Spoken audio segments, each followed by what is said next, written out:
a todas y a todos que escuchan el desarrollo de esta mesa. Nos complace saludar a quienes nos van a acompañar en las exposiciones.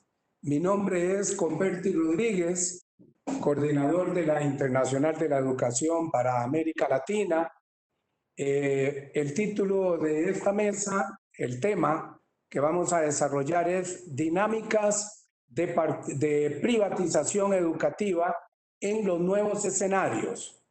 Este tema se encuentra en el marco de la conferencia internacional titulada Desafíos para la investigación educativa a partir de la pandemia, que organiza precisamente el Ministerio de Educación de Argentina, el Consejo Latinoamericano de Ciencias Sociales, CLACSO, y también la Internacional de la Educación para América Latina. Aprovecho la oportunidad para indicar que esto se facilita precisamente por la posición del Ministerio de Educación de Argentina, con el ministro Trota, con el cual es posible poder establecer un diálogo y pensar sobre no solamente lo que requiere Argentina, sino América Latina en su totalidad. Quiero indicar que estarán participando como expositores y expositoras en esta mesa Camila Croso, conocida por mucha gente de América Latina, participó y formó parte de la CLADE, de la campaña latinoamericana por la defensa de la educación. Hoy día entiendo que es parte de Open Society. ¿Es así? Entonces tenemos a Camila Croso, que va a intervenir luego de que yo finalice. Tenemos también al doctor Tony Berger, que es un compañero investigador de la Universidad de Barcelona, investigador de políticas educativas, un compañero que ha acompañado la investigación en diferentes instituciones en América Latina, en particular para la Internacional de la Educación. Hay un documento muy importante que les sugiero a todos y a todas que nos acompañan en esta mesa, darle lectura. Se llama La privatización educativa en América Latina. Es un buen punto de partida para poder entender lo que está pasando en toda esta región. Le agradecemos mucho al doctor Tony Berger realmente que nos acompañe. Tenemos también a Gabriela Bonilla. Gabriela Bonilla es coordinadora del Observatorio Latinoamericano de Políticas Educativas. Es un observatorio que ha organizado el Comité Regional de la Internacional de la Educación para América Latina, y ella monitorea lo que está pasando en la región de América Latina y también monitorea el proceso de privatización y de comercio educativo país por país en la región de América Latina. Finalmente tenemos al compañero Eduardo Pereira, también muy conocido en América Latina, particularmente en el ambiente de la Internacional de la Educación para América Latina. Eduardo es secretario de Política Internacional de CETERA, es secretario de Finanzas, muy importante, de la CTA, de la Confederación de Trabajadores de Argentina, y coordinador del sector educativo del Mercosur. Es un compañero que está por toda la región de América Latina y es conocedor de todo lo que pasa en esta región con relación a la dinámica educativa y sindical, repito, en el marco de la Internacional de la Educación. Bueno, como dije anteriormente, vamos a tener 15 minutos de exposición por persona. 15 minutos. A los 13 minutos yo les voy a señalar que le faltan 3 minutos para efecto de que puedan hacer un cierre. ¿De acuerdo? Vamos a ponernos de acuerdo en esto porque parece que el tiempo que tenemos está muy limitado y entonces esperamos que todos y todas puedan intervenir con sus exposiciones y que en ese caso para eso lo importante es cumplir con los tiempos que vamos a avisar. Entonces dijimos, el tema es los desafíos de la investigación educativa a partir de la pandemia. Solo quiero decir, para motivar el tema, que este es un tema de fondo hoy día que ciertamente requiere investigación. Traemos un proceso de privatización y de comercio educativo en América Latina que no es nuevo en la pandemia, pero que la pandemia lo modifica o lo enfatiza.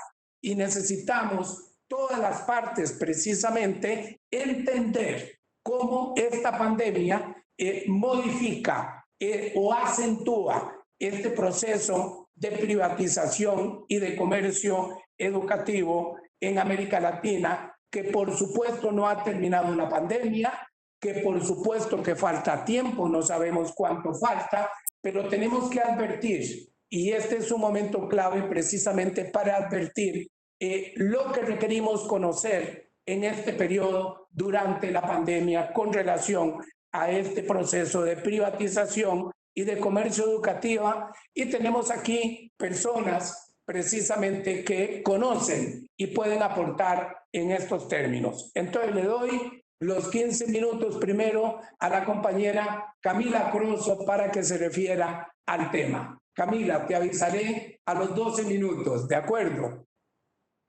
De acuerdo, Converti, muchas gracias por la presentación. Gracias al gobierno de Argentina, a Pato y a IEAL por esta oportunidad de estar hablando aquí con ustedes.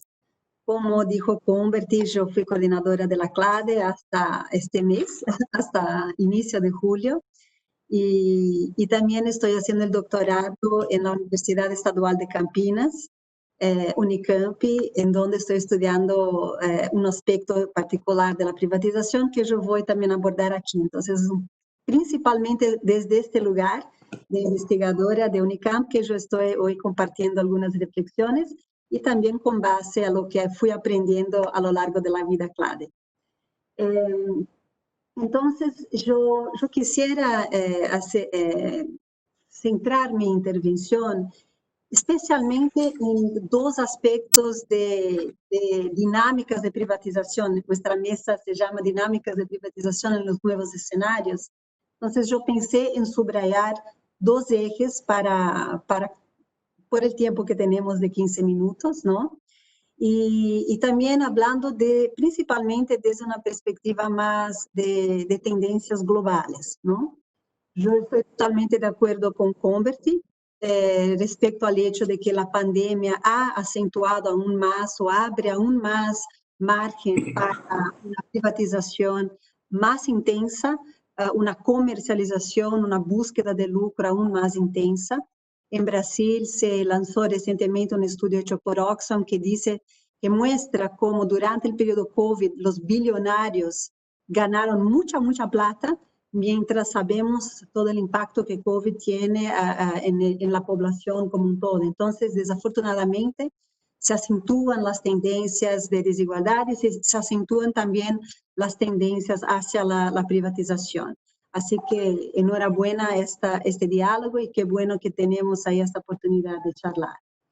Los dos ejes que yo quisiera subrayar, uno es la naturalización del lucro y desde la educación, y el segundo eje es la privatización de la política misma, incluso la política educativa, y este segundo eje es principalmente el foco de mi doctorado.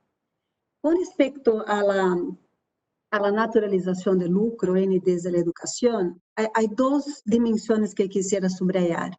Una más de la cooperación internacional y una más del ámbito nacional en América Latina. Respecto a la cooperación internacional, hay mucho que podríamos estar compartiendo, pero quisiera contarles un poco una disputa que tuvo lugar en el marco de lo que se conoce como AME, Alianza Mundial por la Educación, que es justamente un actor fundamental, central, yo diría el más importante en lo que toca a la cooperación internacional, porque reúne realmente un recurso gigante, realmente muy importante, son billones de dólares, y que desde este espacio, esta Alianza Mundial por la Educación, se definen recursos a un conjunto grande de dichos países en desarrollo, ¿no?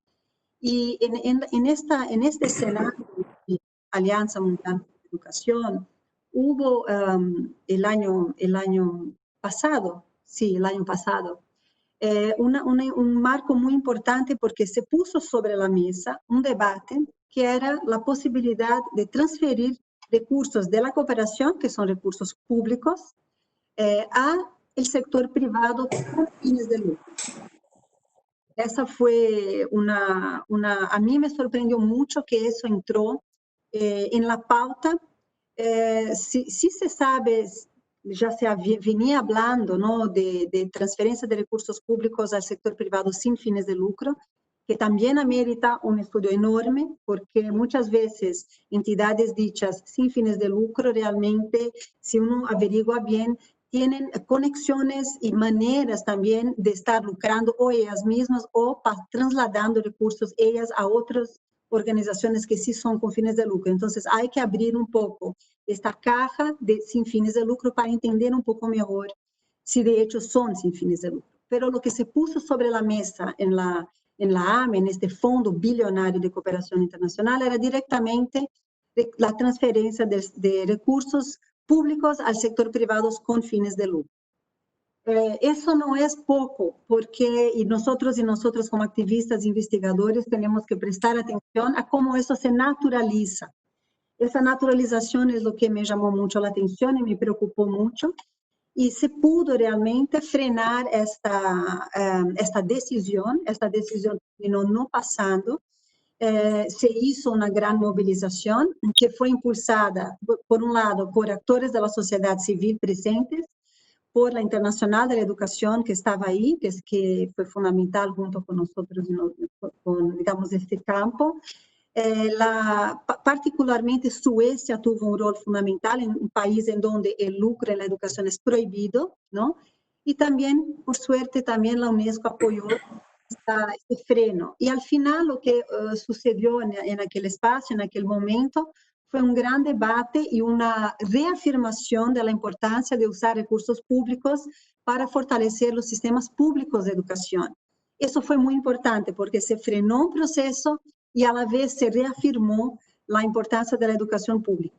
Pero yo pienso que aún ese fue un éxito fundamental. No tenemos jamás que bajar la guardia, porque los actores que habían promovido esta pauta, que son los actores anglosajones, están ahí fuertemente, siguen promoviendo esta pauta y van a seguir disputando la posibilidad y brechas para lograr transferir recursos públicos al sector privado. Recordando, paréntesis, que siempre fueron los actores anglosajones, por ejemplo, a empujar los tratados internacionales multilaterales, el marco de la Organización Mundial del Comercio, ¿no? GATS, el TISA más recientemente, son siempre estos actores anglosajones que son más agresivos en términos de empujar la privatización, comercialización y lucro en la educación. Yo también quisiera ahora mencionar el ámbito nacional, ¿no?, que la CLADE hizo, la Campaña Latinoamericana por Derecho a la Educación, hizo un estudio que está para ser publicado todavía, pero quisimos preguntar qué dicen los marcos legales de la región de América Latina y el Caribe respecto al tema del lucro. ¿Qué dicen las legislaciones respecto a poder o no poder o prohibir la transferencia de fondos públicos al sector privado, particularmente al sector privado con fines de lucro? Y fue una cosa interesante que observamos ahí, fue que en 4 países, en Chile, Honduras, Perú y Paraguay, antes de poner el Estado como garante de derechos, la Constitución de estos 4 países subraya el tema, la entrada para el tema de la educación es la libertad de enseñanza. Eso es algo que nos parece importante de poner atención, porque justamente es la índice que estos 4 países dan de que establecimientos privados pueden ser creados, que las familias son responsables por garantizar el derecho a la educación. Y entonces, digamos que el rol del Estado como garante del derecho no está puesto en primer plano, sino que en segundo plano. Entonces, esto es algo que nos pareció algo para tomar nota, como investigadores, como activistas del derecho humano a la educación. Y lo que intentamos observar, y por el tiempo no voy a lograr profundizar, pero nuestra indagación era esta: países que incentivan el lucro en la educación, países que son permisivos, pero no necesariamente inductores, y países que prohíben. Ningún país prohíbe el lucro en la educación. El país que tiene algo de legislación concreta respecto a prohibiciones Argentina, que celebramos enormemente, pero que más al ámbito internacional, o sea, prohíbe una dominación de transnacionales dentro de la educación en el país. Los 4 países que consideramos más agresivamente inducen el lucro, que tienen constituciones que empujan a esta transferencia de fondos públicos al sector privado en el campo educativo, son Chile, Haití, Honduras y Paraguay. Mientras que Argentina, Brasil, Colombia, México y Perú son permisivos. Entonces, es algo que creo que es un campo de estudio, de profundización de estudio, y también un campo de activismo que vale la pena acercarnos a nuestros parlamentos, a nuestros congresos, para poner como punto de pauta, para problematizar, para poner en pauta pública también, etc. Converti, ¿cómo voy de tiempo? 10 minutos, estamos bien. ¿Cuánto falta? Faltan 5 minutos. No vamos bien.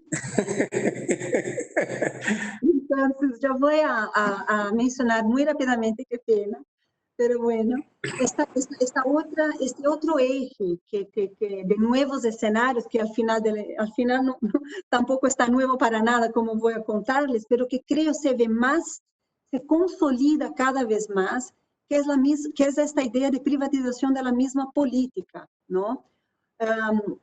Es esta captura del poder político por parte de las corporaciones y de la transformación de su poder financiero en poder político organizado, conformando una nueva arquitectura de poder. Esta frase que yo acabo de decir es como enmarca un economista maravilloso de Brasil que se llama Ladislau Dalbor. A mí me encanta esta constatación, y eso sí yo pienso que es muy actual en todo el debate de la financiarización de la educación, que es esta transformación del poder político, del poder financiero de las corporaciones en poder político organizado. Esto es algo que estamos viendo en nuestros países, cómo realmente las corporaciones están tomando el poder y transformando su poder financiero en poder político organizado. Este es el tema central de mi doctorado. Y en este estudio que yo empecé a hacer, estoy todavía iniciando, pero estaba viendo cómo en ámbito global se dio la escalada del poder corporativo, ¿no? Y yo quisiera rápidamente, en los minutos que me quedan, solamente subrayar 3 minutos. Como en Naciones Unidas fue la entrada de Kofi Annan en 1997, que fue un marco, un giro importante de cuando realmente las mismas Naciones Unidas, que es un espacio de los Estados miembros, como las corporaciones fueron tomando, digamos, espacio de poder ahí dentro. Él hizo un discurso en el Foro Mundial Económico de Davos en el 97 que a mí me dejó boquiabierta, porque él realmente allí, él dice que, bueno, él exalta, ¿no?, las corporaciones, dice ahí que es hora de hacer un nuevo pacto entre la cooperación internacional, los estados y las corporaciones, y dice textualmente, ¿no?, dice textualmente que las personas pobres pueden solucionar sus propios problemas. Entonces, vale resaltar como, por ejemplo, el fundador del Foro Económico Mundial de Davos, Klaus Schwab, él habla de las corporaciones al mismo tiempo como garantes de derecho y como sujetos de derecho. Y al mismo tiempo estamos viendo cómo en este discurso de Kofi Annan, por ejemplo, los sujetos, los individuos, son caracterizados como, digamos, garantes de su propio derecho. Es esa idea de responsabilización. Entonces, ahí hay una cuestión fundamental de estudio, que es esta creciente, hay una, ¿cómo se dice en castellano? Que cada vez más indistinguible, ¿no? Hay más indistinción de las fronteras entre el público y privado. Y hay algunos autores, como por ejemplo Stephen Ball y otros más, que hablan de blurring of boundaries, o que está fuzzy, está desfocada esta indistinción del público y del privado. A mí me parece, Convert, y yo voy cerrando ahí, que como activistas y como investigadores tenemos que poner mucha atención a esta tendencia de la privatización de la política, de una creciente indistinción entre público y privado, como los individuos cada vez más son anunciados como sus propios garantes de derecho, con todos los que sabemos del emprendedurismo, todo este paquete. Las corporaciones que se ponen al mismo tiempo como garantes de derecho, pero también responsables por garantizar derechos. Entonces ahí esta cuestión de la privatización se pone bastante compleja. Bueno, espero haber cumplido mis 15 minutos bien. Sos como europea, exacto. Muchas gracias. Bueno, Muchas gracias, Camila. Ciertamente lo que anotás es muy importante, es también un tema clave para la internacional de la educación, en el caso particular nuestro, referido a este eje que planteas de la naturalización del lucro y de la privatización de la política. Hemos venido diciendo que hay sectores privados que se han apropiado del Estado, no para hacer política, sino para lucrar con el fondo público. Lo hemos dicho con mucha claridad y creo que este es un tema que hay que continuar viendo cómo se muestra a partir de las investigaciones como tema que vos instalaste. Agradecemos mucho tu aporte, realmente muy valioso, Camila. Y entonces ahora pasamos a el compañero Tony Berger, que nos va a hacer referencia también al tema que nos trata de las dinámicas de privatización educativa en los nuevos escenarios. Tenés 15 minutos, Tony, te avisaré a los 12 minutos para que en 3 minutos puedas coronar, ¿de acuerdo? Adelante, mi hermano. Muy bien, voy a intentar compartir mi pantalla para que ustedes me vean bien. Vale. Creo que se pegó. A ver, díganme si... ¿Están viendo la pantalla que estoy compartiendo? No, todavía no.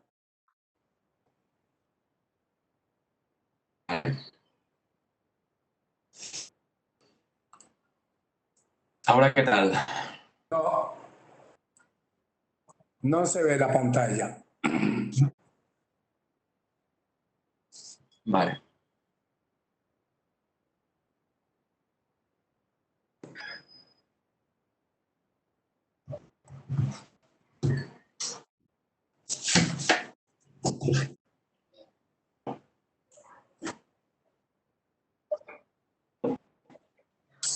Se ve tu pantalla, pero no se ve el PowerPoint. Ahora...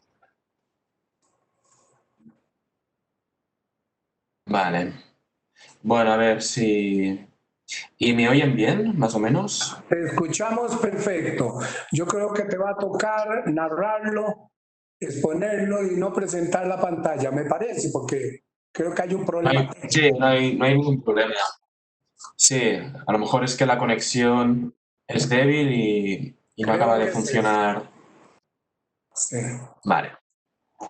Pues, bueno, empiezo agradeciendo la invitación a este importante evento, en especial a la Secretaría de Cooperación Educativa del Ministerio de Educación de Argentina y, bueno, a la Internacional de la Educación de América Latina por organizar el panel. Claro, yo les voy a hablar de un tema que he ido trabajando en los últimos años y del cual Convert también les ha ido anunciando un trabajo que hicimos con mis compañeros Mauro Moschetti de Argentina y Clara Fondevila de Cataluña sobre las trayectorias de la educación educativa en América Latina y el Caribe, que es un trabajo que en realidad se tiene que contextualizar en el nuevo escenario, es lo que voy a intentar hacer en estos 15 minutos, que es un trabajo que empezamos a hacer después de hacer una revisión de la literatura de carácter más global, que hicimos con Clara, pero también con Adrián Zancajo, que ahora está en la Universidad de Glasgow, en el que nos dimos cuenta, analizando los datos de lo que sería la evolución de la privatización educativa en el mundo, que América Latina era la región en la que aumentaba de forma más, diríamos, marcada y constante en el tiempo lo que sería el fenómeno de la escolarización privada. ¿De acuerdo?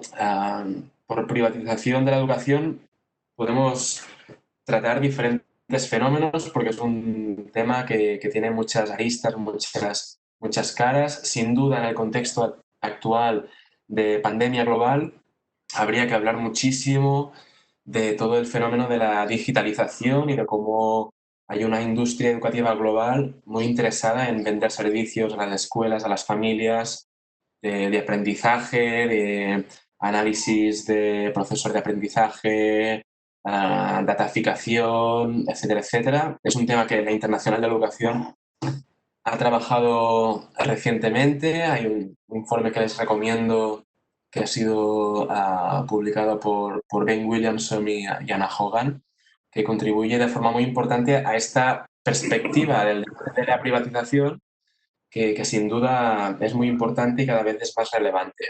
Yo en esta presentación les voy a hablar sobre todo de lo que sería la acepción de privatización educativa entendida como mayores números de estudiantes en el sector escolar privado, ¿no? Y tanto en educación primaria como en educación secundaria observamos eso, que América Latina es la región del mundo donde este fenómeno crece de forma más acusada y es un poco lo que intentamos analizar en ese informe que está disponible online y de forma abierta y gratuita, publicado con la Internacional de la Educación, llamado La privatización educativa en América Latina, una cartografía de políticas, tendencias y trayectorias.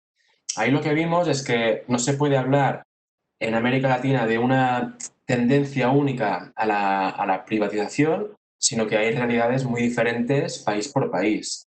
Y en realidad, en los países donde el fenómeno está creciendo más y ha adquirido, diríamos, una dimensión relativamente importante, aunque todavía moderada, serían países como Brasil, Ecuador, Argentina, Paraguay, Venezuela, Nicaragua, Colombia, la República Dominicana y Uruguay. Luego hay dos países donde el porcentaje de sector escolar privado es muy alto, como son Chile y Haití. En Chile estamos hablando de más de un 60% del alumnado en escuelas privadas, la mayoría subvencionadas con fondos públicos, y en Haití estamos hablando ya de casi un 80% de alumnado en escuelas privadas, ¿no? Tanto en educación primaria como en secundaria obligatoria. Entonces es un fenómeno que afecta a los países por desigual, pero también los países han llegado a esta realidad educativa por mecanismos y por trayectorias que también son desiguales, ¿de acuerdo? Nosotros en este informe distinguimos entre 7 trayectorias Y en realidad son 6 trayectorias hacia la privatización, y hay una séptima que es la de un país en el que observamos que había una tendencia a revertir la privatización, ¿eh? Y luego les explico un poco en qué consiste esa trayectoria, diríamos, contrahegemónica y por qué se produce.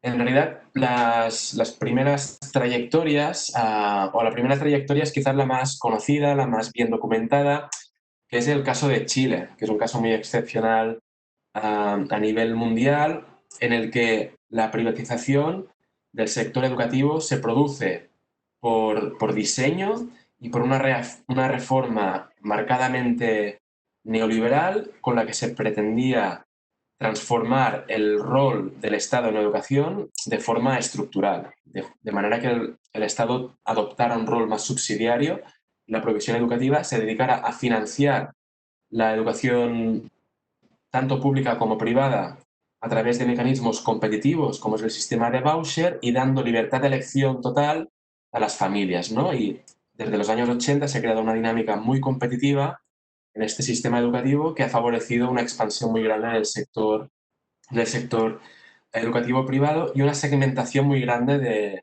lo que sería el sistema educativo, de manera que el sector público, diríamos, concentra la población más vulnerable, con menos recursos económicos, y el sector privado compite por, diríamos, un alumnado con familias con mayor nivel educativo, con más capital económico y cultural, ¿no?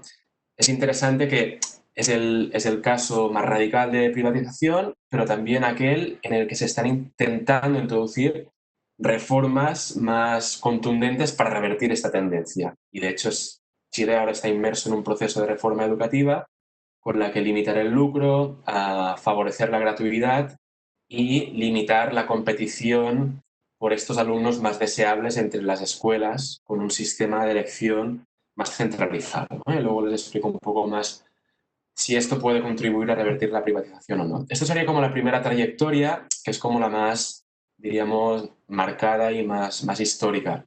Luego hay países como Colombia, Brasil, que tienen sistemas educativos, diríamos, federales, más descentralizados, donde ha habido gobiernos, sobre todo en los años 90, con muchas ganas de privatizar la educación e incluso de introducir reformas parecidas a las del caso chileno, pero que no han podido por eso que decía, ¿no? Porque son sistemas muy complejos, muy multinivel, muy descentralizados, con sindicatos educativos de profesorado fuertes que han resistido este tipo de reformas, donde la privatización ha aumentado de forma más incremental, más gradual, a través de reformas de escuelas charter en estados particulares o en provincias particulares, reformas para favorecer mayores dosis de elección escolar, pero nunca sin llegar a ser tan drásticas como en el caso de Chile, ¿no? Luego hay una tercera trayectoria, que es lo que llamamos privatización por defecto, que se produce a través de la expansión de las conocidas como escuelas privadas de bajo coste. Y aquí los países más emblemáticos quizás son Perú, la República Dominicana y Jamaica. Claro, en estos países no ha habido una política para favorecer la privatización en sentido estricto.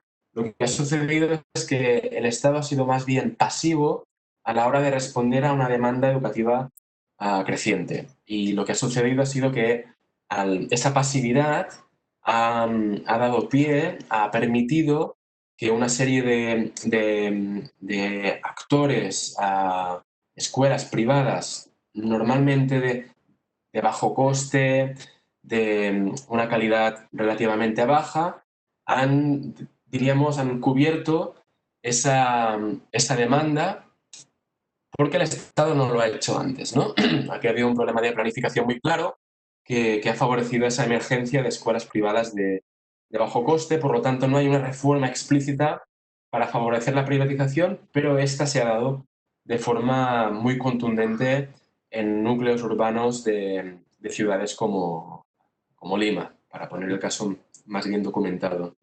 Luego tenemos el caso de países donde la privatización no es algo nuevo, sino que se ha dado durante décadas porque ha habido una cierta alianza histórica entre el Estado y la Iglesia para favorecer que la Iglesia sea un proveedor educativo, ¿no? Y aquí el rol político, el peso del lobby de la Iglesia Católica ha favorecido que esa alianza perdure en el tiempo y que incluso se amplíe por lo que respecta a una transferencia de recursos públicos a este sector educativo, digamos, privado, pero marcadamente religioso, ¿no? Y aquí los dos países donde este modelo está más instaurado y tiene más tradición en la región serían Argentina y la República Dominicana.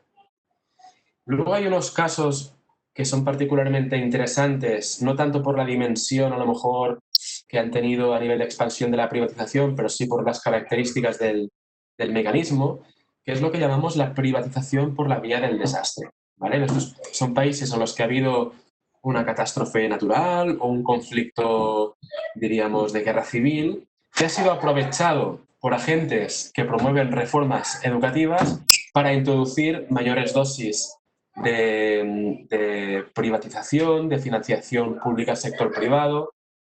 Medidas de privatización endógena también han sido favorecidas a través de este tipo de políticas, ¿no? Y aquí países como El Salvador, Nicaragua, Guatemala, Honduras y Haití han sido los más emblemáticos. Finalmente, encontramos otra trayectoria que la llamamos la privatización latente, que es el caso de Uruguay, que no sabíamos dónde clasificar en estas otras trayectorias. Y en este caso lo que sucede es que se producen debates muy marcados para intentar introducir alianzas público-privado, se generan, diríamos, algunos lobbies o think tanks que favorecen este tipo de reformas, pero que todavía no han cuajado, ¿no? Por eso lo llamamos privatización latente. Y finalmente tenemos este último caso, que conocemos como el de la reversión de la privatización, en el que me gustaría detenerme un poco, porque creo que también es importante demostrar que la privatización no es un proceso lineal, sino que también, si se dan las condiciones demográficas, socioeconómicas, pero también de políticas públicas necesarias, se puede revertir. Y aquí llegamos a partir del caso de Bolivia, en el que los datos nos mostraban que había habido un decrecimiento muy significativo de la demanda de educación privada y una cierta tendencia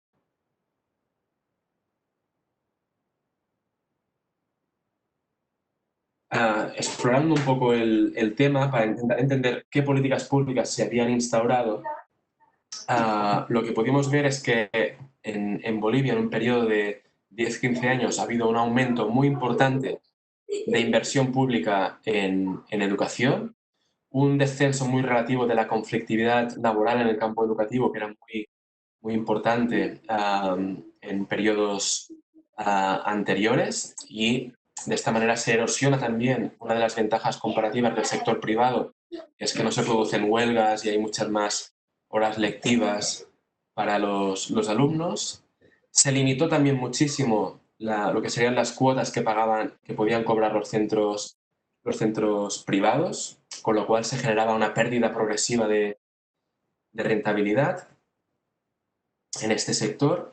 También se garantizó la gratuidad en el sector público. Junto con la inversión en el sector público se consiguieron dos cosas: garantizar la gratuidad y el fin de las cuotas muchas veces encubiertas, y también formar mucho más al profesorado, con lo que se dignificaba bastante lo que sería el sector público, la oferta pública en educación. Hay un tema que no es menor, que es que también hay un programa de renta condicionada en Bolivia que se llama el programa Juancito Pinto, que ofrece, diríamos, ayudas a las familias, ayudas económicas, a condición de que accedan a una serie de servicios, incluyendo los servicios escolares, pero solo en el sector público. Por lo tanto, las familias que querían beneficiarse de Juancito Pinto debían matricular a sus hijos en el sector público. Y esto no fue un tema menor. Luego también se dio un control mucho mayor del sector privado, tanto por lo que respecta a la autonomía pedagógica, con un currículum más centralizado, la regulación en el ámbito laboral, lo cual también hacía que las condiciones laborales del profesorado del sector privado fueran más dignas, lo cual también desincentivaba a aquellos actores que creaban escuelas con fines lucrativos para obtener beneficio económico, ¿no? Estos son una serie de factores, la suma de los cuales creemos que contribuyó a la desprivatización de la educación en Bolivia. De nuevo, aquí no vemos que hubiera una reforma educativa en sentido estricto para favorecer esta desprivatización, pero la suma de políticas públicas que se han dado en las últimas décadas han contribuido de forma efectiva a dicha desprivatización. En un trabajo más reciente que estamos haciendo actualmente con Clara Fondevila también y Adrián Zancajo, hemos visto que en el contexto de la OCDE también se está dando una cierta desprivatización o diríamos reducción de la demanda privada en países donde el porcentaje de matrícula privada era muy alto. Son países, sobre todo países europeos, del continente europeo, en los que ha habido también alianzas público-privadas históricas, y en estos países también ha bajado muchísimo o de forma importante en los últimos años la oferta privada. Estoy hablando sobre todo de Bélgica. Ya estoy acabando. Sí. Estoy hablando de Bélgica, sobre todo, los Países Bajos y en menor medida España. ¿Vale? En estos países lo que ha sucedido ha sido que ha habido una cierta tendencia a regular más el sector privado, garantizar la gratuidad, centralizar más los procesos de elección para evitar que las escuelas privadas elijan a las familias y que no sea al revés, que las familias sean escogidas por... Tony, discúlpeme. Es que el tiempo, los 15 minutos finalizaron. Sugiero que al final, cuando vamos a tener un espacio de 5 minutos más, puedas retomar el tema, si no tenés molestia. Vale, si queréis concluyo con un minuto lo que estaba planteando, porque en realidad ya estaba acabando. Pero básicamente los 4 temas que quería destacar con esta presentación es que la privatización educativa cuenta con múltiples manifestaciones, ¿no? Que muchos países llegan a este fenómeno, pero por razones y mediante procesos muy diferentes. También que es un fenómeno que no siempre es el resultado de una política explícita a favor del sector privado, sino que de mecanismos externos, condicionantes económicos, mucho más complejos. También quería dejar muy claro que América Latina es la región del mundo donde la privatización ha avanzado más rápidamente, pero también incluye casos poco habituales de desprivatización, como Bolivia y quizás podría ser Chile en el futuro próximo, y que de cara a entender cómo se puede desprivatizar la educación, es importante entender 4 factores, ¿no? Que serían básicamente la regulación de la gratuidad, favorecer el acceso inclusivo a las escuelas, el fin del lucro y también la dignificación del sector educativo público. Ahora bien, en el contexto actual de la pandemia nos encontramos en que el sector escolar privado está más digitalizado, ha sido mucho más reactivo al problema del cierre de las escuelas y de la educación a distancia, y eso podría contrarrestar algunos esfuerzos a favor de la desprivatización, pero bueno, sería un tema sobre el que podríamos, como decía, discutir más adelante. Ok, te agradecemos mucho, Tony. Ciertamente, como se ha podido evidenciar ese documento al cual ha hecho referencia Tony, vale la pena darle lectura, que es un marco de referencia para entender lo que está pasando en América Latina con el proceso de privatización particularmente, y ciertamente Tony aquí nos levanta un tema que está cada día más vigente, es el tema de la función del Estado. Tenemos un Estado ausente y que tiene que ver con esta lógica que se ha venido propiciando del Estado mínimo y que tiene relación también con lo que indicaba la compañera Camila en el sentido de la privatización de la política. Entonces son varios temas que están en camino, que nos parece que los compañeros han colocado para efectos de, o que en este momento se hace muy importante continuar con estos procesos de investigación. Le agradecemos al compañero Tony, luego tendrá otros minutos más para referirse al tema, y ahora le vamos a dar paso a la compañera Gabriela Bonilla, quien como indiqué anteriormente, ella es coordinadora del Observatorio Latinoamericano de Política Educativa de la Internacional de la Educación, y Gabriela precisamente hace algo que aquí también se recomendó, no solamente monitorear lo que está pasando a nivel global en el proceso de privatización y comercio educativo, sino también a nivel de cada uno de los países de América Latina. Gabriela, tenés 15 minutos y a los 12 minutos te voy a indicar que te faltan 3, ¿de acuerdo? Adelante. De acuerdo, gracias. Buenos días y buenos días a todas las compañeras, compañeros, compañeres que están escuchando hoy esta mesa. Lo que vamos a presentar, que es un trabajo desde el 2017, pues es una elaboración conjunta con los sindicatos de la Internacional de la Educación para América Latina y con el Comité Regional de la Internacional de la Educación para América Latina, presidido por el compañero Hugo Yasky. Entonces, lo presento yo, pero es una elaboración que nos pertenece a todos los sindicatos de la Internacional de la Educación. Yo voy a tratar de sacar provecho.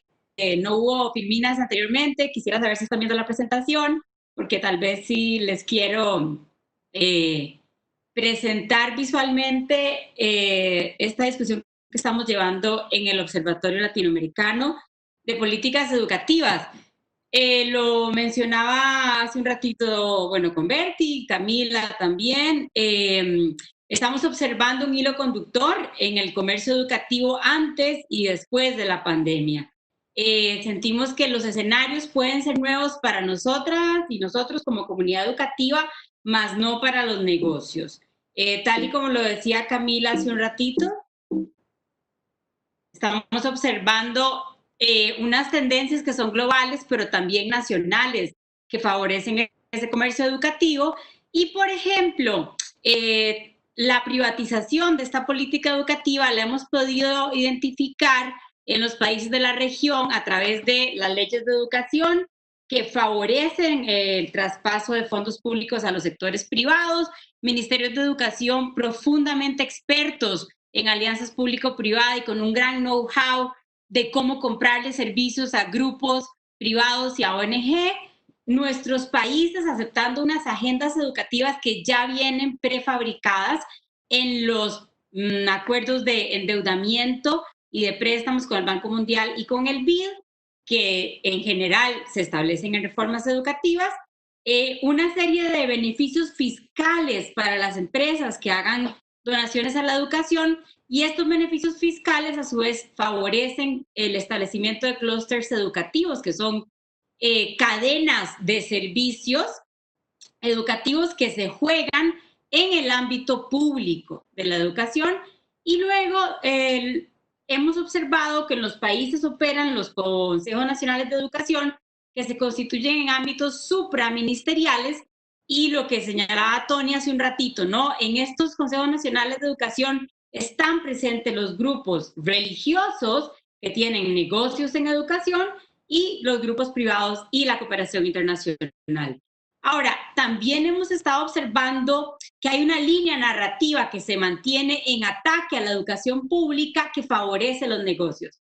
Si vemos el informe del Banco Mundial de 1990 sobre la pobreza y venimos a ver las elaboraciones más actuales del BID y del Foro Económico Mundial, el informe del Banco Mundial del 2018, Aprender, o todas las recomendaciones que nos hace la OCDE a nuestros países, vemos que desde 1990 ellos mismos no han innovado, se mantiene un discurso en contra del personal docente, atacándolos como responsables de la carga en el presupuesto en educación, y se hace un llamado a que los puestos de trabajo en educación estén vinculados a evaluaciones, se les llama sistemas de incentivos.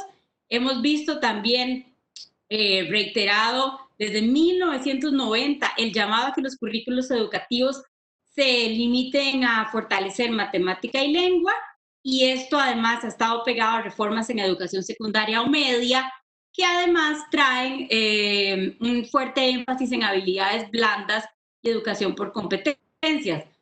Y si nos ponemos a ver qué tipo de cooperación y de préstamos traen estos actores, el Banco Mundial, el BID, luego la cooperación de Estados Unidos a través de USAID, la cooperación del Reino Unido a través de UKAID y las recomendaciones de la OCDE, también coinciden en que nos están hablando de sistemas centralizados de información con un mensaje, digamos, que deja entender que los sistemas centralizados y digitales nos ayudarían a evitar la falta de transparencia en el sector público. También hay financiamiento para proyectos y programas de coaching a directores para que aprendan a trabajar desde una autogestión, lo cual incluye que directores y directoras de escuela vayan a buscar financiamiento externo, búsqueda de recursos y procesos de evaluación para el personal docente. Y también estas cooperaciones ponen un fuerte énfasis del sector privado y las ONGs como actores, aliados y corresponsables de la política educativa, desde el diseño, el financiamiento y la implementación. Y también empezamos a ver ya desde inicios del 2000 el llamado a las plataformas digitales, ¿verdad? Como servicios complementarios, y poco a poco todo el tema de la venta de servicios al sector público que se paga con fondos públicos para generar plataformas y empezar a colocar materiales educativos en la nube. Todo esto está pasando en América Latina mientras el sector privado empresarial se articula en la estructura de Reduca. Entonces, por ejemplo, empezamos a ver en Perú que Empresarios por la Educación ya publica documentos en los que hace un llamado a las reformas en los estatutos docentes. En México, Mexicanos Primero publica documentos también con propuesta de política educativa, y una de las propuestas es desvincular a los sindicatos de la educación de la toma de decisiones en pedagogía. En República Dominicana, Educa, que fue parte del proceso el proceso social por lograr el 4% para educación, publica también los estudios de seguimiento a la implementación del 4% y ya hace señalamientos que dejan prever o más bien hace señalamientos a cómo el magisterio tiene un gran peso en el costo de la educación, en el presupuesto, y también hace un adelanto sobre la necesidad de cambiar el sistema de pensiones, porque también se llevaría una parte importante del presupuesto educativo. Juntos por la Educación en Paraguay también hace un llamado a la transformación de la ley de estatuto docente, y Reaching You en Uruguay. Y ahí, Tony, yo sí te diría que nosotras sí estamos hablando ya de privatización no latente, porque lo que estamos viendo son unas grandes capacidades para generar clústeres de ofertas educativas en el ámbito público. Y ahí lo que estamos viendo es que no se necesita que haya un aumento en la matrícula privada para que haya un gran lucro, ¿no? Hay todo un comercio educativo que se juega más bien a costa del sector público. Esto son una serie de experimentos educativos que generan comercio de servicios, elaboración de currículos mínimos, venta de servicios para formación docente en manos de ONGs y con fondos de la cooperación, montón de programas que tienen que ver con educación para el empleo y habilidades blandas, y esto lo vemos como una receta permanente para el sur. Ahora, esto es una agenda que comparten muchos actores internacionales, desde la OCDE, el Banco Mundial, también Naciones Unidas, y ahora Camila nos hablaba, ¿cierto?, de Naciones Unidas y su llamado a que cada persona fuera responsable de resolverse sus propios derechos, y desde el OLPE hemos también advertido que desde la Agenda 2030 hay un llamado para que el sector privado venga a financiar y a participar en la política pública y a implementar política pública. Entonces, hay un universo de actores mundiales que tienen un interlocutor en la legislación nacional y en ONGs globales y locales y en el Ministerio de Educación. Entonces, lo que vemos es un proceso de comercio y de lucro que no es oculto, que no necesita teorías de la conspiración. Son negocios que ocurren a la luz del día y son negocios que ocurren amparados por la legislación. Lo que llamaba Camila hace un ratito, la privatización de la política educativa en sí misma. Ahora bien, si nos convocan hoy para conversar sobre cómo miramos el horizonte de la privatización luego y durante la pandemia, por ahora lo que estamos pudiendo observar son los negocios de siempre un poquito remozados. Estaríamos pensando que la pandemia es un escenario donde se consolidan los negocios. ¿Por qué? Y acá con los 5 minutos que me quedan, hagamos este repaso, digamos, sí, pues por el tiempo. En marzo del 2020, la UNESCO reactiva esta plataforma multilateral que conformó en el 2019. Hizo una plataforma multilateral a la que convocó para atender lo que el Banco Mundial llamó la crisis mundial del aprendizaje y para acelerar los logros de la Agenda 2030. Ahora, en marzo del 2020, la UNESCO llama a estos actores, junto con Microsoft, Google, Facebook, Khan Academy, Profuturo, y les pide que pongan a disposición sus herramientas digitales para darle continuidad a la educación en tiempos de la pandemia.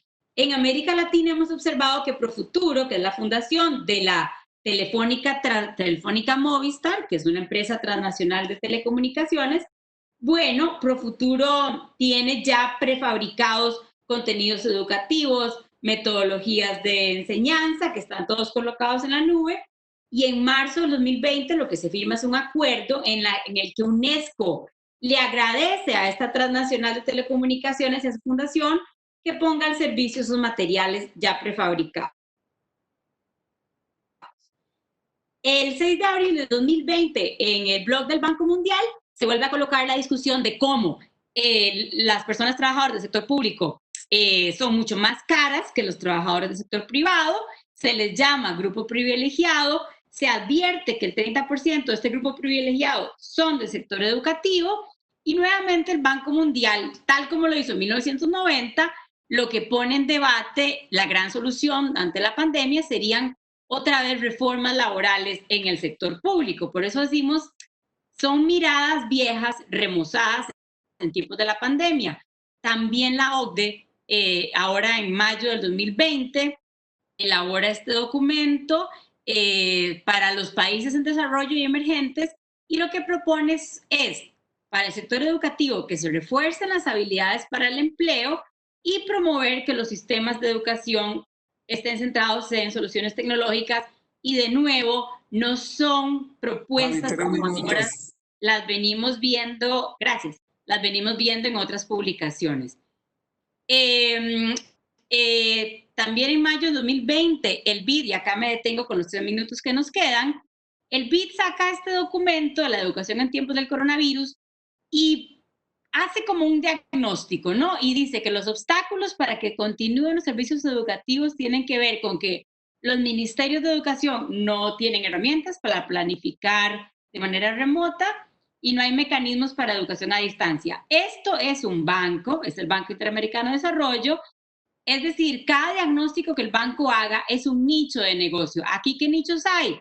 Bueno, hay negocios Hay oportunidad de negocios en proveerle a los ministerios de educación plataformas para esa planificación a distancia, y sabiendo que en América Latina solo el 22% de los estudiantes tienen acceso a conectividad, hay un nicho de negocio en ese 78% de estudiantes.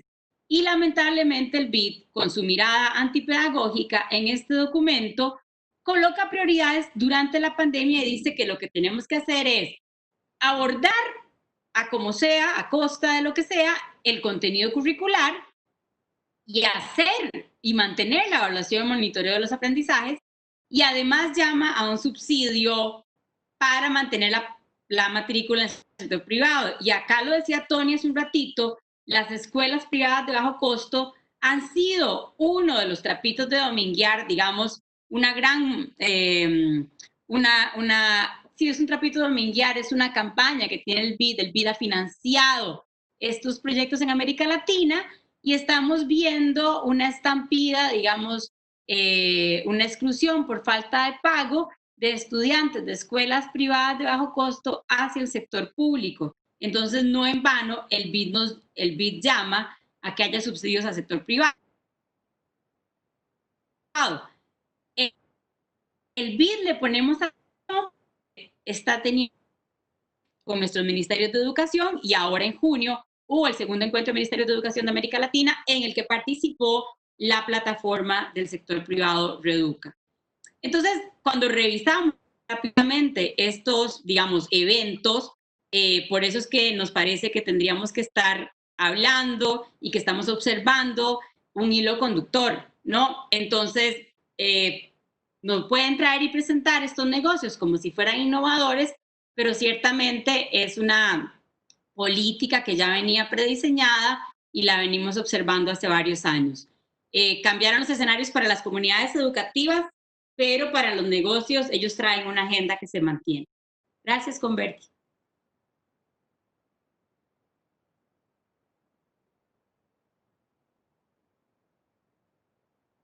Agradecemos. Micrófono. ¿Se oye? Se oye. Ah, ok. Bueno, le agradecemos a Gabriela, que sin duda nos coloca temas de una u otra forma que estamos tratando de manera complementarios por quienes están participando, pero creo que es importante advertir algo aquí, que Gabriela coloca, que es la existencia de esta arquitectura internacional, de esta arquitectura mundial que define política pública educativa con énfasis hoy día. Y dentro de ellos, por supuesto, Gabriela hace mención de entidades como la OCDE, hace mención como entidades como el Banco Mundial, o sea, bancos definiendo política pública educativa en manos de los privados. Yo creo que ese es un tema eje clave que es para profundizar en las investigaciones, y por supuesto hay toda una lógica de proveer unas condiciones para que esto quede en manos de los privados, que son los que al final, como también lo colocaba la compañera Camila, nos orienten hacia el lucro privado con fondo público. Y como claramente también lo colocaba el compañero Tony Berger, aquí hay una función del Estado que dejó de cumplir y que hoy día se orienta precisamente a promover toda esta lógica de las asociaciones público-privadas. Entonces ahora le damos la palabra al compañero Eduardo Pereira, que como indiqué inicialmente es un compañero que tiene una dinámica muy estrecha con el movimiento sindical de la educación de América Latina, y bueno, lo invitamos a que él también nos indique estas vetas de investigación sobre este tema que estamos hablando, sobre la dinámica de la privatización y del comercio educativo en América Latina, que como Tony Berger dijo, en América Latina tenemos una dinámica muy particular en el mundo con relación a lo que es el proceso de la privatización educativa. Adelante, Eduardo. Te indico cuando te queden 3 minutos. Correcto. Bueno, buenas tardes, compañeras, compañeros. Quiero empezar agradeciendo al Ministerio de Educación de la Nación de Argentina, Claxo, y a la Internacional de Educación para América Latina, que son los coorganizadores de esta conferencia internacional, que creo que va a ser muy importante para debatir y discutir lo que se viene, ¿no? Lo que está pasando y lo que se viene a futuro en el ámbito de la educación pública. Yo creo que tanto Camila como Gabriela, como Tony han aclarado el panorama de cómo está la situación, cómo estaba y cómo está en América Latina y en el mundo la situación de la educación. Pero yo quiero dar un breve panorama, muy breve, a nivel mundial y regional, para después avanzar en la temática que planteaba el compañero Humberto. Nosotros nos encontramos de un día para el otro bajo esta pandemia que hizo que 1.5 mil millones de estudiantes, es decir, el 92% de los estudiantes de todo el mundo, y 63 millones de docentes en todo el mundo, de un día para el otro tengamos que enseñar y aprender en forma virtual, no presencial.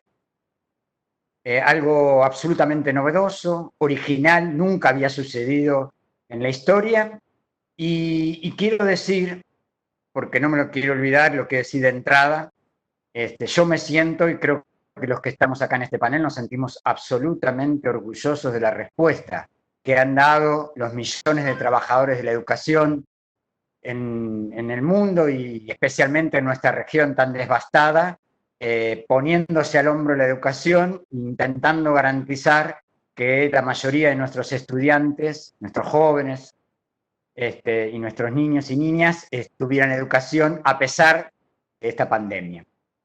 Lamentablemente no se llega a todos, porque como bien decían los compañeros anteriormente, había en América Latina una pandemia anterior, que la pandemia del coronavirus. Y no era por un virus, era por las políticas neoliberales que azotaron durante décadas nuestra región. Y esa pandemia previa es la desigualdad, ¿no? Que nos toma con este coronavirus, con esta pandemia tan trágica, en circunstancias y en momentos en que hacen que nuestra región viva casi una crisis humanitaria, que se agrava a la ya existente. Pero 2 o 3 datos para comprender la situación en que estábamos. Antes de esta pandemia, 260 millones de niños y jóvenes en el mundo no tenían escuela. El 53% de los niños de 10 años que asistían a la escuela en los países de ingresos bajos no comprenden un texto simple.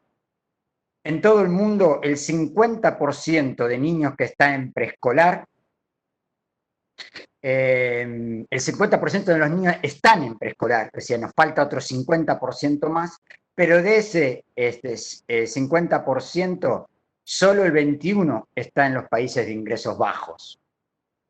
369 millones de niños han perdido la comida que tenían en los comedores escolares. Muchos de ellos, la gran mayoría, estaban en nuestra región de América Latina. Es decir, esto habla un poco de la situación preexistente a la pandemia que la pandemia ha agravado. ¿Cuál es la tensión anterior, la disputa anterior a la pandemia y que creemos, como bien dijeron los anteriores panelistas, se va a profundizar? La educación pública estaba en disputa en esta idea de una educación pública como servicio o una educación pública como derecho social, a la cual obviamente adscribimos. Una parte de esa disputa era por los recursos y otra parte por la currícula, por qué contenidos tenía la educación que enseñábamos. Por los recursos, hoy estamos aproximadamente en 7.000 millones de dólares, o sea, 7 billones de dólares que en el mundo se destinan a la educación, tanto los estados nacionales como los subnacionales. Es decir, ahí hay una masa de dinero enorme, gigantesca, que estos sectores que escuchábamos antes se la quieren apropiar. Por otro lado, el tema de los contenidos, ¿qué se enseña en la escuela? ¿No? ¿Cuáles son esos contenidos que hacen que una escuela sea más democrática, más participativa, o que no, o que esté en línea con los intereses de los sectores mercantilizadores? Y estos sectores plantean currículas que sean medibles, con evaluaciones estandarizadas, o sea, trayectorias claras, como dijeron los anteriores panelistas, y no me voy a sobreabundar en eso, que tengan que ver con trayectorias hacia la mercantilización, que alientan los organismos internacionales de los cuales hablaba Gabriela, y ONG y fundaciones que, como vemos en América Latina, con gobiernos neoliberales, colonizan gran parte de nuestros ministerios de educación, sobre todo en áreas claves como son los sectores de datos.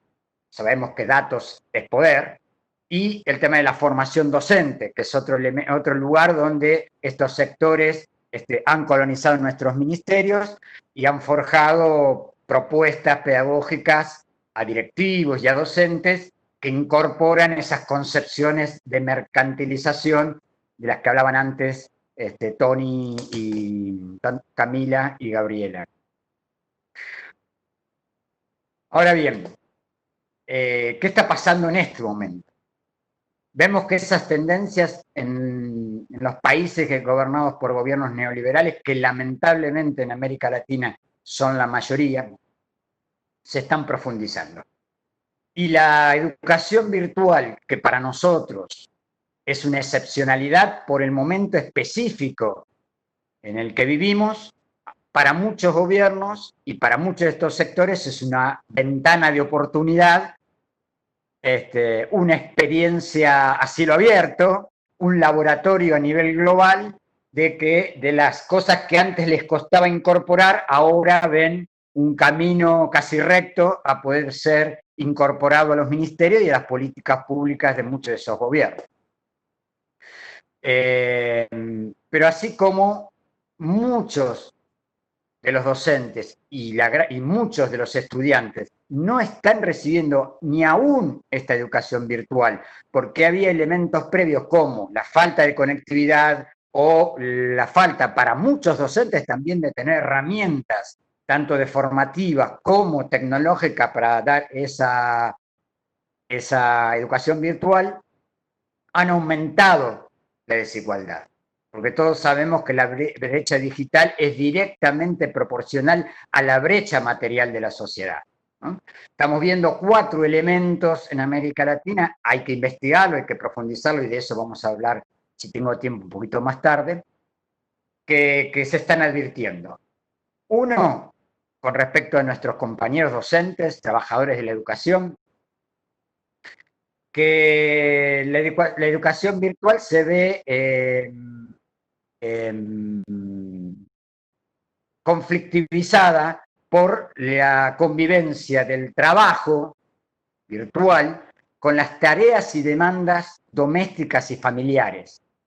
El 80% de los docentes, una investigación que acabamos de presentar de CETERA, hay otra investigación que ha hecho los compañeros y compañeras de Brasil, pero queremos profundizar.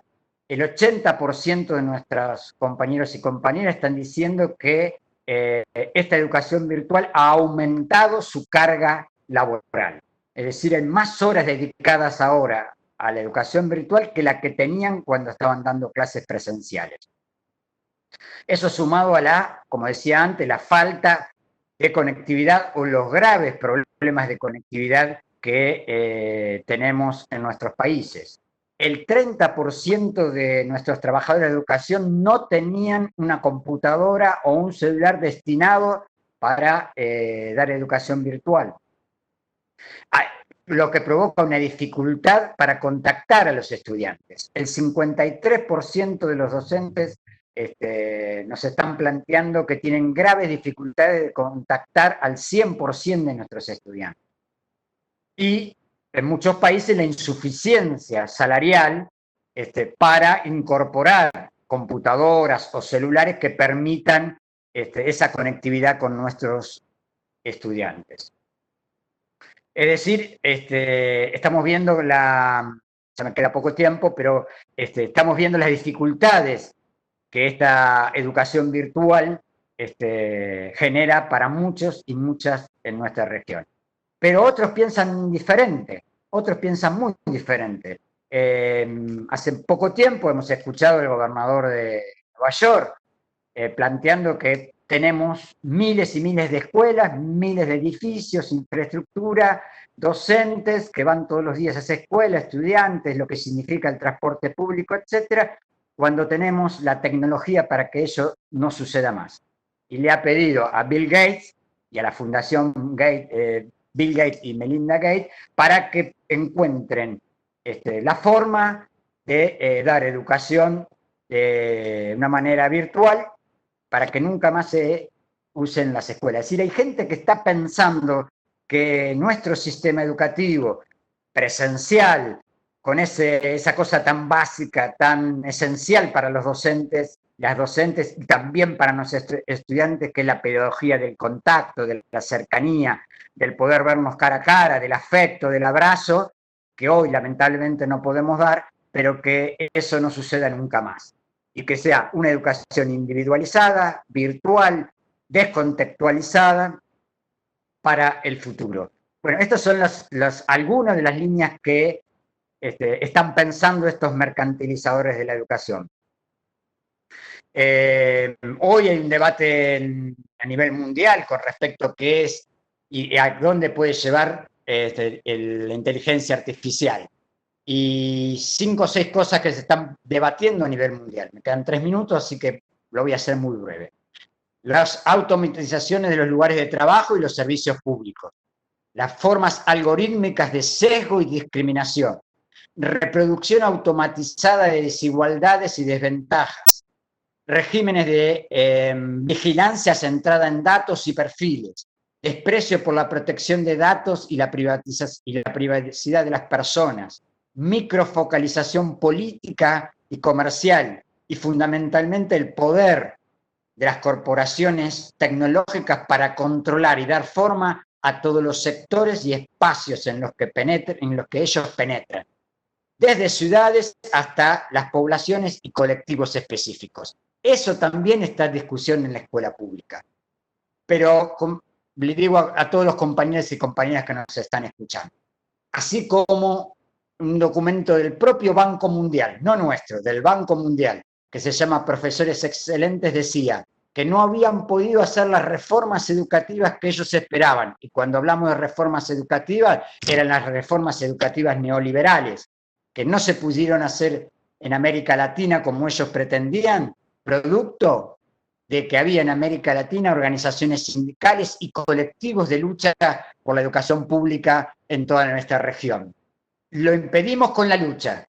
Y yo creo que también esta pandemia, así como es una ventana de oportunidad para estos sectores mercantilizadores, también es una ventana de oportunidad para los sectores que creemos que somos mayoritarios y creemos en una educación pública, transformadora, popular, democrática, igualitaria, amorosa. También es una oportunidad para repensar esta escuela que soñamos, que creemos y por la que tanto luchamos para que sea una realidad en nuestra América Latina.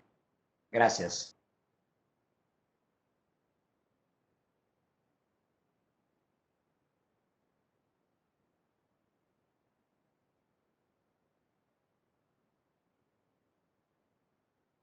¿No se está escuchando, Convertí? ¿Ahora? Ok, bueno.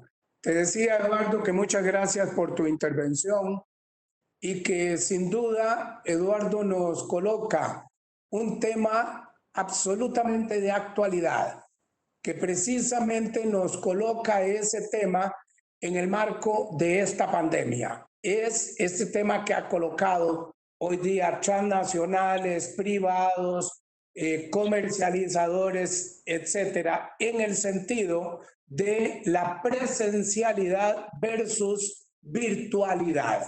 Es un tema eje hoy día. que hay que empezar a profundizar, no porque no se venía dando, pero esta pandemia hemos visto toda una acción claramente de parte de gobiernos y de privados de justificar de que lo único que garantiza la educación es precisamente la virtualidad. Es un tema que nos lleva precisamente o nos coloca como desafío investigar, y en el marco de esta pandemia, y que vuelvo a repetir en el sentido de que aún esta pandemia no ha terminado, faltan cosas que posiblemente iremos a ver en este eje de presencialidad y de virtualidad. Entonces, creo que hemos agotado las exposiciones. Ahora vamos a dar paso a una pregunta para cada uno de los expositores y expositoras, que les voy a hacer mención. Las he tomado acá en base a las exposiciones que se han realizado, y creo que sería conveniente si Camila nos pudiera ampliar información, dada su investigación, que esperamos que cuando esté lista nos la ponga al público a compartirla, porque creemos que es sumamente importante.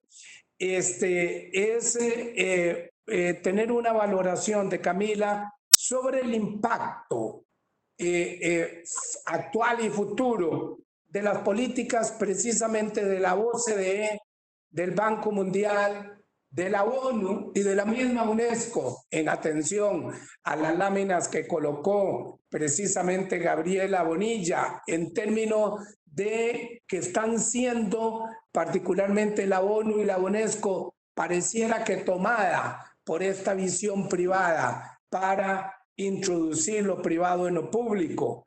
Y nos gustaría entonces escuchar si recomienda o cómo valora el analizar en lo sucesivo el impacto de estas instancias internacionales, de esta arquitectura internacional que define política en cada uno de los países, bajo el eje de la privatización y el comercio educativo. A Tony y a Gabriela, creo que sería importante escuchar de parte de ellos, digo a los dos que les pido una opinión, a Gabriela por estar aquí en América Latina, en donde hay un contexto, y a Tony Vergel por estar precisamente en Europa, en donde nos podría decir cómo valoran esta lógica de futuro sobre la presencialidad y la virtualidad. ¿Por qué continuar analizando, investigando este eje? Creo que hay dos enfoques que podríamos compartir sus impresiones, y en el caso de Eduardo Pereira me parece que valdría la pena una valoración tuya, Eduardo, con relación a si es válido o no y en qué términos continuar analizando esta política de violación de derechos humanos y sindicales en América Latina, que como implícitamente se ha dicho, pero vos también hiciste mención en los documentos precisamente del Banco Mundial, se dice que el movimiento sindical no tiene que jugar en la política educativa, y precisamente tenemos una acción de violación de derechos en general en América Latina. Entonces, creo que sería importante que pudieras ampliar sobre eso. Instaladas las preguntas, habrían únicamente 5 minutos, ¿de acuerdo? Que avisaré cuando terminen los 5 minutos. Disculpa, Camila, yo sé que en 5 minutos no es posible abordar este tema, te lo anticipo de previo, pero una opinión gruesa creo que sería muy importante de parte tuya con relación a este tema que te formulé. Adelante, Camila, 5 minutos. Gracias. Essas coisas são buenas porque são diálogos a seguir. Mira, yo creo que es importante hacer una distinción entre los distintos actores del campo internacional. Yo no creo que podemos hablar de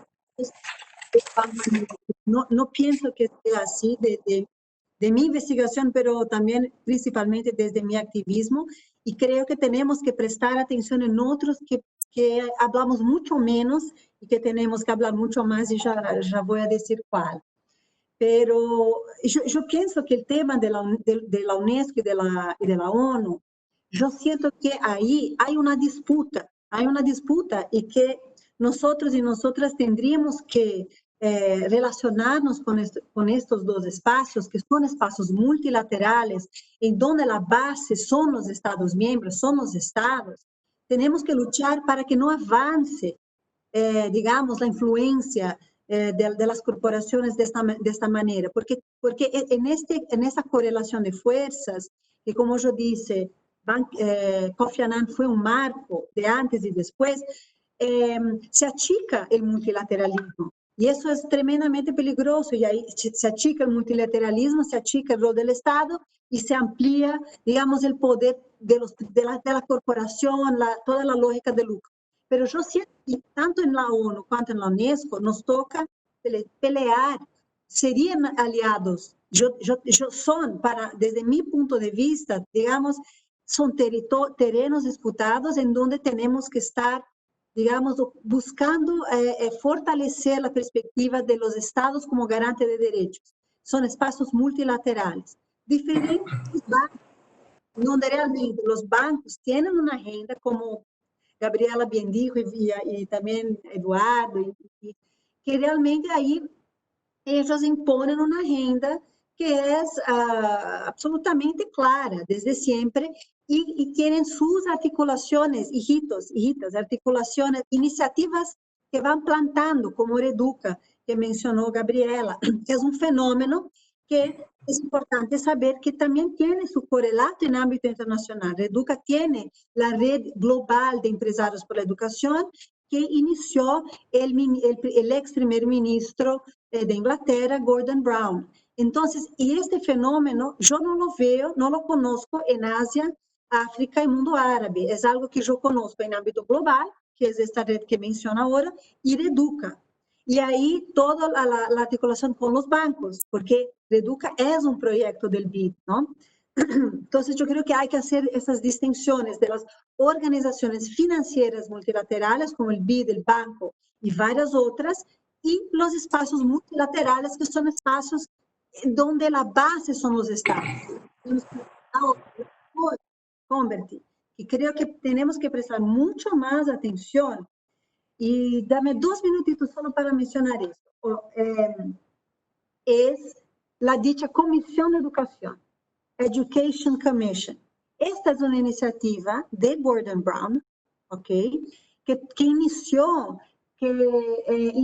más o menos en el 2015 y que disputó el espacio, disputó y sigue disputando el espacio de los ODS, que sabemos que contradictorios, sabemos el rol del sector privado, pero que hubo una disputa que desde mi punto de vista logramos avanzar. Peleamos mucho. Fue una disputa multilateral en donde ganamos mucho terreno, a pesar de que lejos de ser ideal. Pero la Comisión de Educación, ahí es indudablemente un espacio que está promoviendo en situaciones de lucro en la educación. Por ejemplo, uno que en inglés se llama EFER, que es un mecanismo de financiamiento, un International Financing Facility, mecanismo internacional de financiamiento, que es una alianza, una mesa de bancos de deuda, para promover deudas, endeudamientos. Es un consorcio de bancos. Es una de las iniciativas de esta Comisión de Educación. Otra iniciativa de la Comisión de Educación se llama Education Outcome Fund, Fondo de Resultados de Educación, que es una cosa de inversión. Buscan que es para África y mundo árabe. Que el investidor va, pone una plata y gana lucro con esto, con esta inversión, si los resultados son alcanzados. Por lo tanto, son dos cosas de una vez. Lucro en la educación, resultados en la publicidad. Me va a mostrar en un minuto o algo así. Entonces, yo pienso que tenemos que prestar atención en estos otros mecanismos, en estos otros actores y en comisiones que se forman que son ad hoc, como esta, la comisión llamada Comisión de Educación. Estos actores ahí, digamos que los estudiamos menos, Converte, acá en América Latina, están entrando relativamente menos en América Latina, pero Reduca es un ejemplo de cómo esto se va articulando. Entonces, eso digo, Converte, en esos 5 minutos, pero es un diálogo a seguir. Muchas gracias, Camila. Sin duda que continuaremos hablando sobre todos estos temas muy importantes, ¿de acuerdo? Ahora le damos la intervención, la oportunidad al compañero Tony Vergés, por si quiere referirse al tema que le colocamos o quiere ampliar, que no habría problema, 5 minutos, eso sí, Claro. por un asunto de tiempo, el tema que querías desarrollar. Como quieras, Tony. No, Converti, el tema que planteas es muy importante y lo voy a vincular con el tema de mi presentación.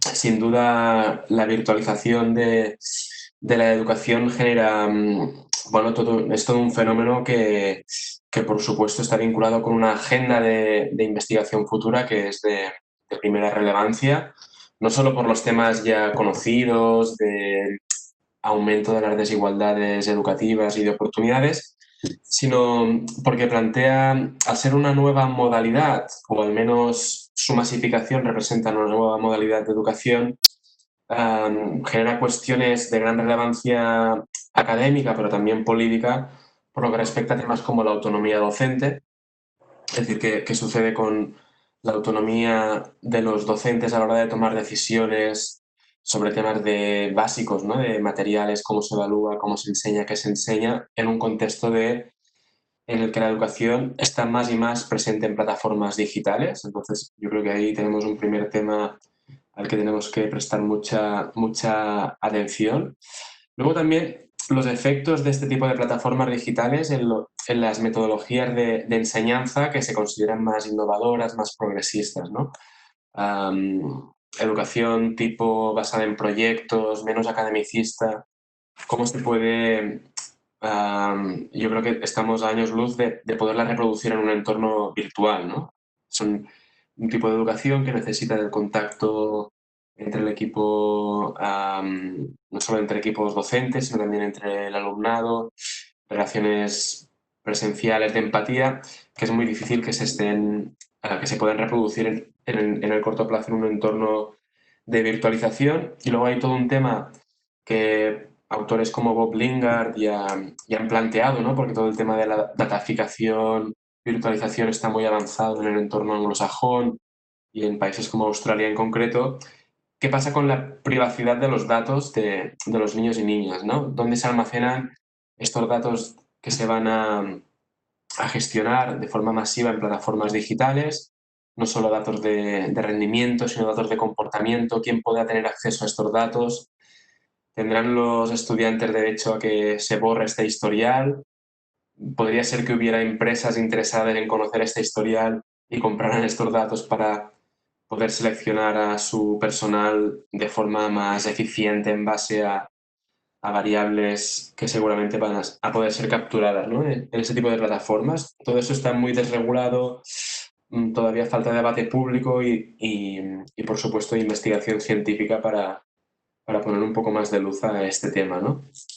Y luego yo creo que el tema de la virtualización tiene un efecto directo sobre el tema de la privatización de la provisión educativa. Básicamente porque lo que hemos visto en países europeos, no sé cómo ha sido la situación de América Latina, es que el sector privado, en un contexto de cierre de las escuelas, ha sido mucho más reactivo. ¿Por qué? Porque les interesa seguir cobrando las cuotas de las familias. Pero sea como sea, han sido más reactivos y han sido más proactivos a la hora de proponer una oferta, diríamos, lo más parecida a la oferta presencial, ¿no? Con mayor, diríamos, interacción directa entre profesorado y alumnado, mayor seguimiento, Por supuesto, el sector privado es un sector con menos deliberación interna en las formas de gestión, más jerárquico, y eso también ha favorecido que esa reactividad haya sido mucho mayor. Y sabemos que eso no es algo positivo del sector privado a la hora de ofrecer educación. También ofrece normalmente una educación más academicista, más tradicional, que por lo que decía antes es más conduciva a este tipo de enseñanza virtual. Pero todo esto ha hecho que se genere una percepción de que el sector privado es más sensible al derecho a la educación y que es más sensible a la respuesta educativa en una situación de emergencia. Por lo tanto, yo creo que eso también es un tema muy, muy delicado que puede contribuir a revertir esas dinámicas de desprivatización de las que os estaba hablando al final de mi presentación, y creo que es urgente para la agenda de investigación, pero también para la agenda política, la agenda de los ministerios, de los sindicatos de educación, hablar de cómo en un contexto de crisis la escuela pública puede también ser reactiva, puede ofrecer una educación virtual lo más parecido a una educación presencial, sin que se limite la autonomía docente, intentando favorecer procesos de reflexión y de una educación más innovadora y colaborativa, y sobre todo garantizando que la privacidad de los datos de los niños y niñas no sea vulnerada. Eso sería un poco lo que quería decirles. Muchas gracias, Tony. ¿Se escucha? Muchas gracias. Perfecto. Te agradecemos, ciertamente muy importante tus aportes. La verdad que eso hay que tenerlo en cuenta y profundizar con el análisis. Le damos la palabra a la compañera Gabriela Bonilla, precisamente quien abordará el mismo tema, el eje de la presencialidad versus virtualidad. Ok, para responder voy a usar esta pizarra que me acabo de hacer mientras les escuchaba a todos hablar. No sé si la vieron, esta pizarra.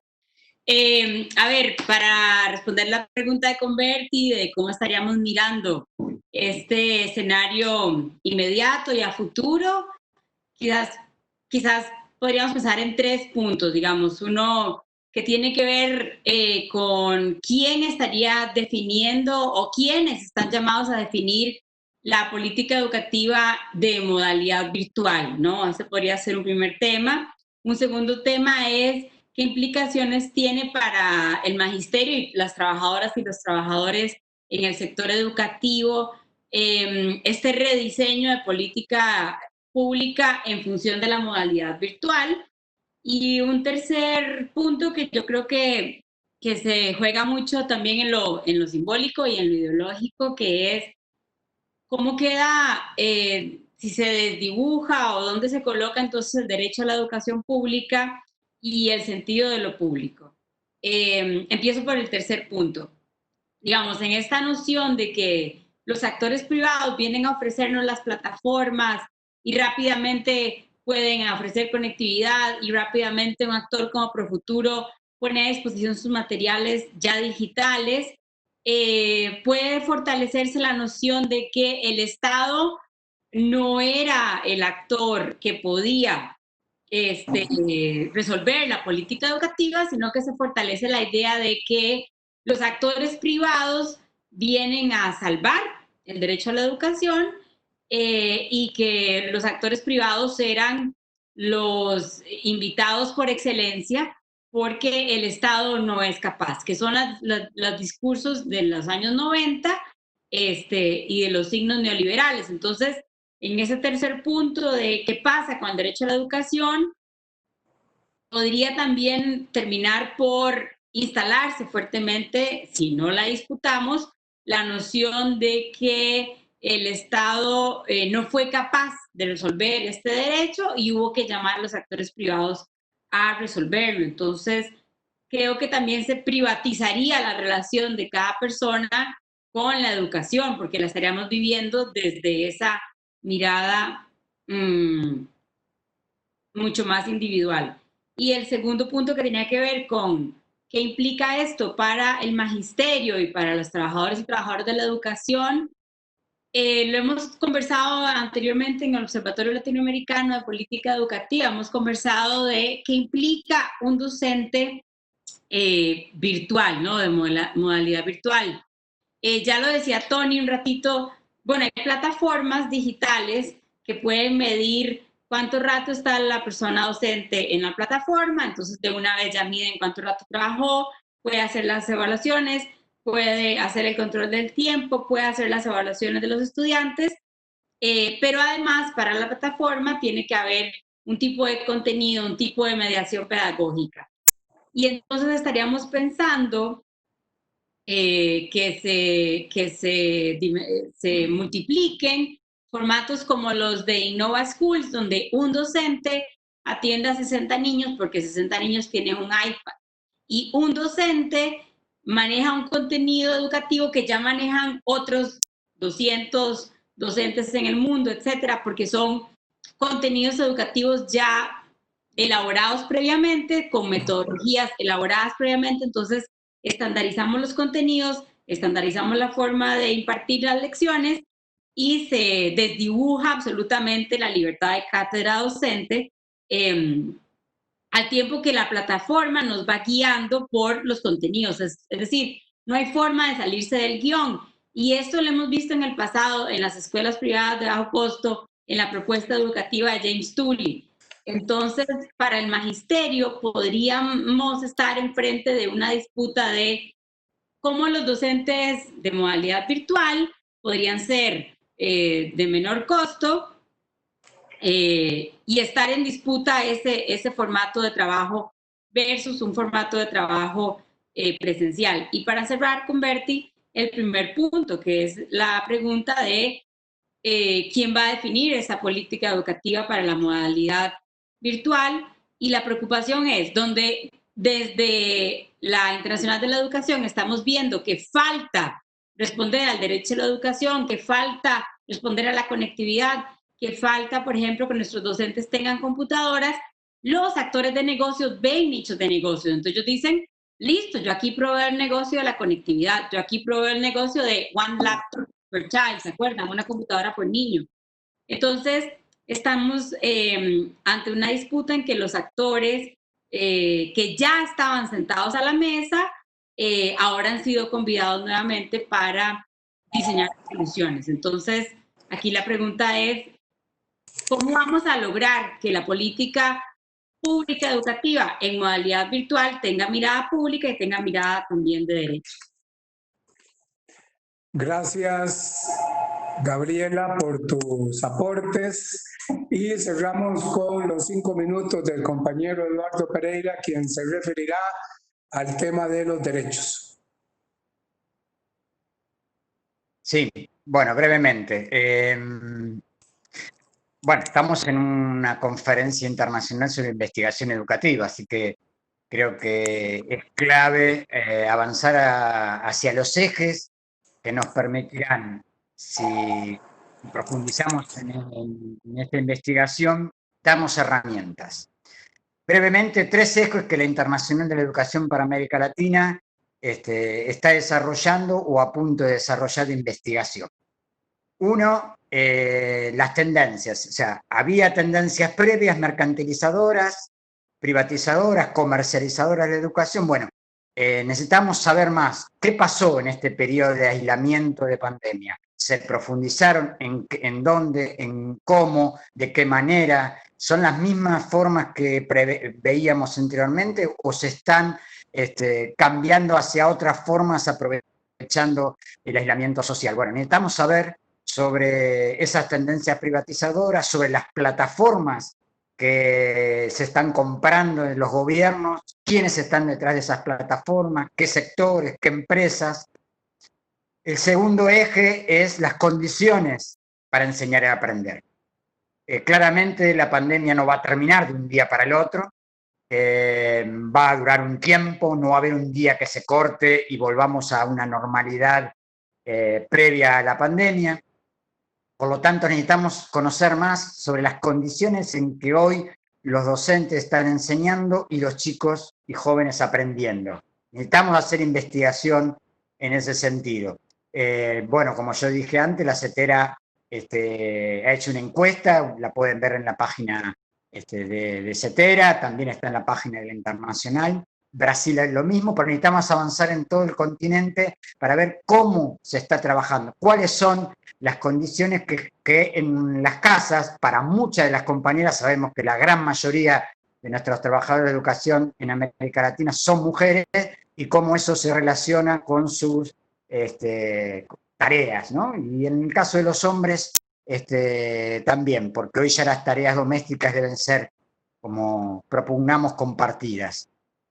Y el tercer eje es la vulneración la violación y vulneración de derechos laborales. Estamos viendo cómo muchos gobiernos aprovechan este aislamiento social, esta incapacidad de que las organizaciones podamos movilizarnos al lugar que es propio de la protesta, que es la calle, producto del aislamiento, y aprovecha entonces para recortar derechos y hacer modificaciones en las leyes siempre antilaborales. Bueno, necesitamos investigar y aprender más sobre cuáles son esos ejes que están trabajando los gobiernos para hacer las denuncias correspondientes en la Comisión Interamericana de Derechos Humanos, frente a la OIT, y también para pelear con más fuerza en esos aspectos. Es decir, estas 3 líneas de investigación las necesitamos para tener más herramientas, para conocer y tener más herramientas para luchar en conjunto con las organizaciones sociales que defendemos la educación pública como derecho social, construir esa correlación de fuerzas que permita cambiar lo que está sucediendo en América Latina. Pero también quiero decir que los cambios en educación necesitan también los cambios sociales. Por eso creemos, y estamos de acuerdo las organizaciones sindicales de América Latina, que necesitamos 2 o 3 cosas a nivel general. Una, más financiamiento para la educación, no menos, más inversión social. En estos momentos en que muchos descubrieron que el Estado era necesario para reducir los efectos de la pandemia o para tener docentes y educación pública aún en el modo virtual, bueno, necesitamos más financiamiento de educación, más inversión social, más protección al trabajo, y necesitamos que los ricos que se hicieron más ricos con esta pandemia aporten más en este momento. Por eso estamos propugnando leyes de impuestos a los sectores de la mayor concentración económica para que aporten a la solidaridad social. Bueno, yo creo que estos son los ejes de investigación que prontamente tendremos o resultado o en desarrollo, y que son profundamente necesarios para esta etapa.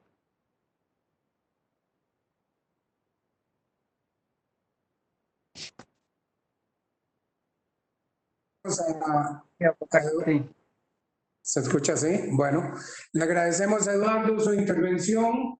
Creo que hace un esfuerzo importante por colocar una serie de temáticas que son claves para la investigación futura a partir de este contexto como de la pandemia, como lo plantea esta conferencia sobre los desafíos para la investigación educativa en este marco de la pandemia. Está claro que la investigación ha sido un eje clave que las diferentes instancias ha colocado, no solamente en este periodo de la pandemia, sino desde antes, pero hoy día se revitaliza la necesidad de profundizar en el eje de la investigación.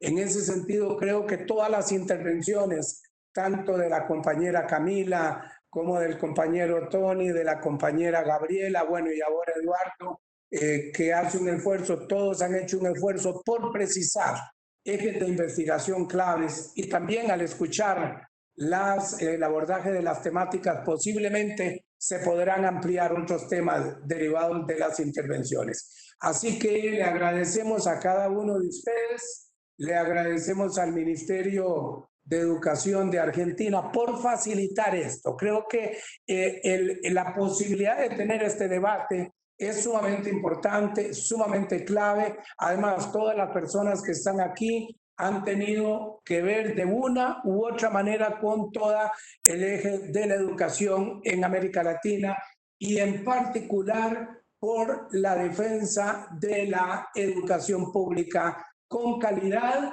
que precisamente es el eje central del debate en donde diversos actores están compitiendo por aniquilar la educación pública con calidad para abrir precisamente el eje del comercio con educación. Por eso creo que es sumamente importante los aportes que se han hecho y creo que nos encontraremos en otros momentos para continuar con esta reflexión.